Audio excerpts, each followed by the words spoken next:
Iga tükike seda maad on olnud meie rahvale püha, nagu ka iga oja, jõgi, järv, allikas, aga ka põlised metsad ja laaned. Sest Lembitu oli see mees, kes tolleaegsetes oludes suutis kokku koguda 6000 meest, mis on tolle aja kohta väga suur number ja täna võime täie rahuldustundega öelda, et oli ka visionäär, sellepärast et ka tänane Eesti aktiivne kaitsevägi koosneb umbes 6000 mehest ehk 8 brigaadist.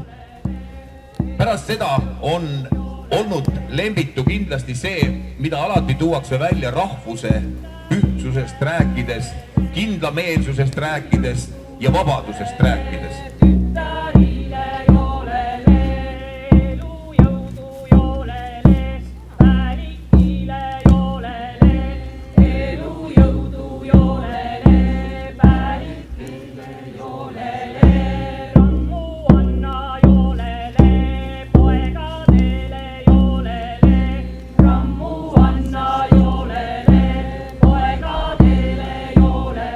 Ütlen teile lühidalt, seda mälestusausammast hakkasime tegema 67. aastal.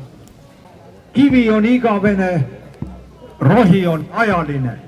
Rohi tõuseb ja kolletab, aga kivi jääb.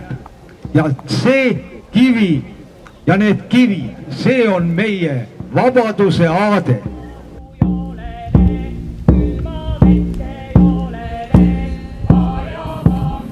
Nad kogunevad lõpuks ootamatult Lembitu linnuse juurde, mida kutsutakse Leole. Eestlased aga, kes olid linnuses, astuvad esimestele tulijatele julgesti vastu ja ajavad neile hirmu peale.